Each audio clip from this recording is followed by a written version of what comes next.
Hello friends, आप सभी लोगों का स्वागत है हमारे YouTube channel educational and motivational अड्डा पर। आज के इस वीडियो में हम एलसीएफ एचसीएफ के जो है क्वेश्चन फिर से डिस्कस करने वाले हैं और सारे के सारे क्वेश्चन जो भी करवाने वाला हूँ सारे भी जो है एग्ज़ाम में आए हुए क्वेश्चन हैं और जो है बहुत ही बेहतरीन ढंग से जो है ख़त्म करवाने वाला हूँ। तो अच्छे से अच्छे क्वेश्चन है और अच्छे से अच्छे मेथड से लगाएंगे, बढ़िया कॉन्सेप्ट्स होगा। तो सवालों को कैसे लगाते हैं अच्छे समझना। एलसीएफ इससे क्वेश्चन जो है हम यहीं से ख़त्म करने वाले हैं, आगे से जो है अगला चैप्टर स्टार्ट करने वाले हैं। तो ध्यान से समझना, जितने भी सवाल हैं उतने जो है सारे के सारे किसी न किसी एग्जाम में पूछे गए सवाल हैं और सभी सवालों को जो है हम बढ़िया मेथड से जो है करवाने वाले हैं। उसके पहले अगर आपने जो है हमारे चैनल को सब्सक्राइब नहीं किया तो सब्सक्राइब कर लीजिए, चैनल को सब्सक्राइब कर लीजिए, क्योंकि अच्छे से अच्छे जो भी मैथ के और बाकी जो है वीडियो आए तो वो आप लोगों तक पहुँचें। तो चैनल को सब्सक्राइब कर लेना। चलो सवाल देखते हैं।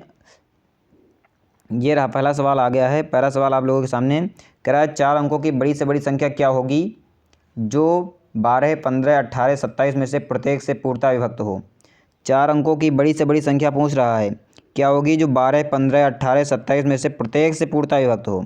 अब देखिए सवाल है, अब सवाल को ध्यान से पढ़िए। उसके बाद देखिए कि जब भी 4 अंकों की बड़ी से बड़ी संख्या पूछे, 4 अंकों की बड़ी से बड़ी संख्या पूछे और तो बड़ी से बड़ी संख्या 4 अंकों की क्या होती है। बड़ी से बड़ी संख्या की बात करें तो होता है 1 के पीछे 4 जो लगाते हैं, ये 4 अंकों की बड़ी से बड़ी संख्या। मतलब इसके पास 4 अंकों की बड़ी से बड़ी संख्या क्या होगी जो इन सबसे विभक्त हो।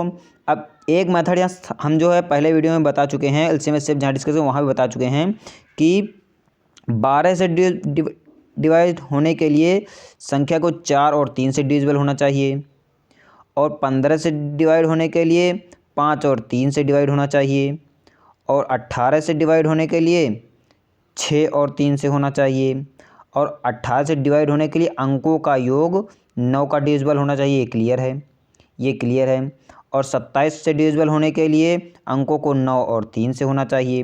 तो हम पहले चेक कर लेते हैं। अब सबसे बड़ी से बड़ी संख्या पूछेंगे, कभी भी अगर बड़ी से बड़ी संख्या पूछ रही है तो ऑप्शन में बड़ी से बड़ी संख्या पकड़ लो। ये संख्या अगर देखेंगे कि ये 9 से डिविजिबल है कि नहीं, तो अंकों का योग जो है 9 से डिविजिबल होना चाहिए, तभी जो संख्या 9 से डिविजिबल होगी। तो ये हम ऐड करेंगे तो 9 9 18, 18 6 24, 24 जो है 9 से डिविजिबल है, मतलब ये संख्या ऑप्शन नहीं होगी।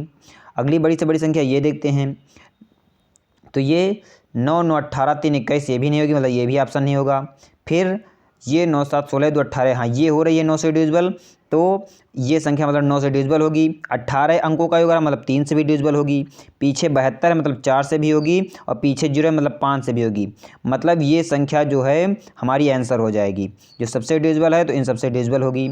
ये बड़ी से बड़ी संख्या है जो 12, 15, 18, 27 से डिविजिबल होगी। बताओ आ गया आंसर।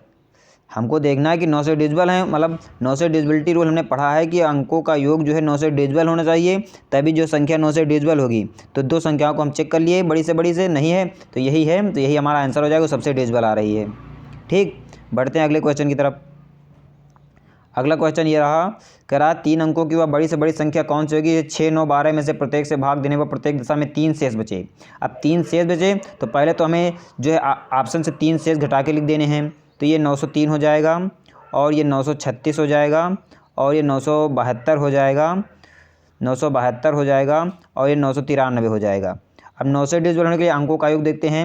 9 9 18 3 21, मतलब ये संख्या नहीं होगी, एक ऑप्शन आपका गायब हो जाएगा। 972 देखते हैं तो ये 9 7 16 2 18, हाँ ये हो रही है, लेकिन बाकी 6 से भी देखना पड़ेगा ना। तो अब अंकों का योग जो है 18 आ रहा है, तो मतलब ये 3 से भी डिविजिबल होगी और पीछे 72 है, मतलब ये 4 से भी डिविजिबल होगी। मतलब ये 6 से और पीछे 2 है, मतलब 2 से डिविजिबल होगी, मतलब ये 6 से भी डिविजिबल हो रहा है, 12 से भी डिविजिबल हो रहा है और जो है 9 से भी डिविजिबल हो रहा है। मतलब ये संख्या हमारी आंसर हो जाएगी।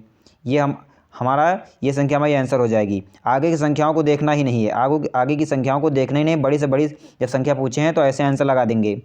ठीक, अच्छा लगा तो लाइक करिएगा। बढ़ते हैं अगले क्वेश्चन की तरफ।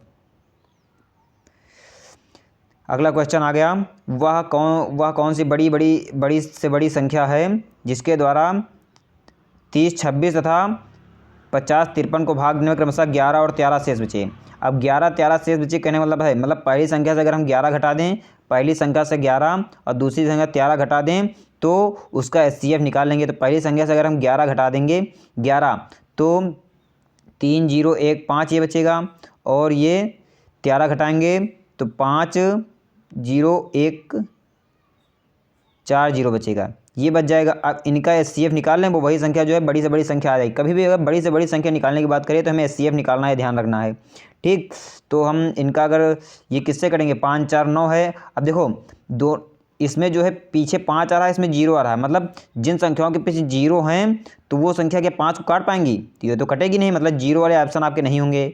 अब बड़ी से बड़ी पे 45 को देख लो, क्या 45 इन सबको काट रही है, 45 क्या इन सबको काट रही है, 45 उनसे काटेगी जिसको 5 काटे और 9 काटे, तो 5 4 9 ये तो कट रही है, और 5 3 8 9 ये भी 9 से कट रही है, दोनों 5 से कट रही है, मतलब 45 आपका आंसर हो जाएगा, 45 आपका आंसर हो जाएगा। 45 जो है दोनों को काटे, 45 आपका आंसर हो जाएगा, ठीक। चलो बढ़ते हैं अगले क्वेश्चन की तरफ। ये रहा, ये क्वेश्चन आ गया, 2 टंकियों की धारिता 120 लीटर तथा 56 लीटर है। 2 टंकियों की धारिता क्रमशः 120 लीटर तथा 56 लीटर है। वह से बड़े किस माप का डिब्बा होगा जो प्रत्येक टंकी के द्रव को पूरी तरह नाप दे। बड़े से बड़ा बोला मतलब HCF निकालना है, HCF निकालना है, और किसका HCF निकालना है, HCF निकालना है 120 और 56 का, 120 और 56 का HCF निकालना है। कैसे निकालेंगे HCF, अब देखो 120 56 का HCF अगर हम निकालें तो इसके फैक्टर के देखो 8 दोनों में आ रहा है, 8 से इसको काटेंगे तो 8 इकन्ने 8 8 5 40 15 बार में जा रहा है, और ये 8 सती 56। अब ये संख्या तो हमारी सहबाज आ गई, तो मतलब 8 दोनों मिल रहा है, मतलब यही हमारा HCF हो जाएगा, यही हमारा HCF हो जाएगा। मतलब 8 लीटर का वो बर्तन होना चाहिए जो इन दोनों के द्रव को अच्छी तरह माप देगा। अब लेकिन जो है घन सेंटीमीटर में आंसर दिए हैं, तो 1 लीटर में जो है 1000 घन सेंटीमीटर होते हैं, तो 8 लीटर में 8000 हमारा आंसर हो जाएगा। बताओ क्या कहते हो। अच्छा लगा तो लाइक करिएगा, और चैनल अभी तक अगर सब्सक्राइब नहीं किए तो सब्सक्राइब कर लीजिए। बढ़िया बढ़िया जो है क्वेश्चन करवाने वाला हूँ इसी चैनल पे। चलो बढ़ते हैं अगले क्वेश्चन की तरफ। ये रहा अगला क्वेश्चन, ये रहा अगला क्वेश्चन, कह रहा है नापने की 3 छड़ें क्रमशः 64 सेंटीमीटर 80 सेंटीमीटर तथा 96 सेंटीमीटर लंबी हैं। इनसे कोई भी छड़ का प्रयोग करके कम से कम किस लंबाई का कपड़ा पूर्ण संख्या में काटा जा सकता है। अब कम से कम की बात आ गई, कम से कम की बात आ गई, तो हमें क्या निकालना है, हमें LCM निकालना है, LCM निकालना है। और किसका LCM निकालना है, 64 80 96 का। अब LCM निकालो, चलो 64 80 और 96 का। अब देखो एक चीज़ दोनों मिल रही है, क्या क्या मिल रही है, या 16 चौको 64 ये हो रहा है, 16 चौको 64, और 4 को अगर हम 2 गुणे 2 लिख सकते हैं, और 16 पंचे 80 हो रहा है, और ये 16 छंग 96, और 6 को हम क्या लिख सकते हैं, 2 गुणे 3 लिख सकते हैं। अब देखो यहाँ से 16 तीनों मिल रहा है, ये ले लेंगे। LCM निकालने में हम इसको जो मिलता है उसको लेते हैं, ये जो है ये 2 मिल रहे हैं, ये 2 मिल रहे हैं, और सबको ले लेंगे, तो क्या हो जाएगा 16 गुणे 2 और गुणे ये 3 2 5 सब ले लेंगे, 3 2 5 ले लिए। अब इनका हम LCM निकालेंगे, 5 दून 10 5 दून 10 10 30 30 दूनी 60, और 60 का अगर हम 16 से जो है करेंगे मल्टीप्लाई करेंगे, 16 6 96 960 हमारा आंसर हो जाएगा, 960 हमारा आंसर हो जाएगा। यहाँ क्या कह रहा था कि 960 आ गया कि किस में, सेंटीमीटर में, लेकिन मीटर में दिए हैं, तो सेंटीमीटर को मीटर बनाने के लिए हम 100 से डिवाइड कर देंगे, 0 कटेंगे, 2 के बाद संख्या लग जाएगी, 2 क्या लग जाएगी, 9.6 आपका आंसर हो जाएगा, 9.60 आपका आंसर हो जाएगा। ये रहा आपका आंसर आ गया, 9.60 आपका आंसर हो जाएगा। मीटर में से चेंज करने के लिए हम 100 से क्या कर देते हैं, हाँ डिवाइड कर देते हैं, 9.60 मीटर आपका आंसर हो जाएगा।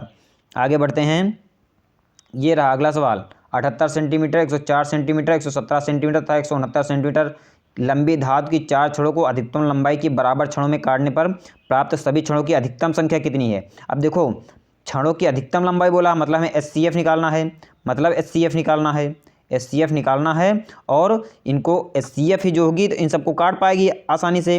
तो HCF कैसे निकालते हैं, चलो देखते हैं कितनी क्या है, 78 104 117 169, 78 हैं 104 117 और 169। अब देखो जो तीनों मिल रहा है, तो ये तीनों मिला 13 छंग 78 और 13 छंग 78, और ये 104 है, 13 8 104, और ये 13 जो है 9 बार में 13 9 117 और 13 13, अब HCF हम क्या करते हैं, जो तीनों मिलता है उसी को लेते हैं। 13 तीनों मिल रहा मतलब 13 हमारा HCF हो जाएगा।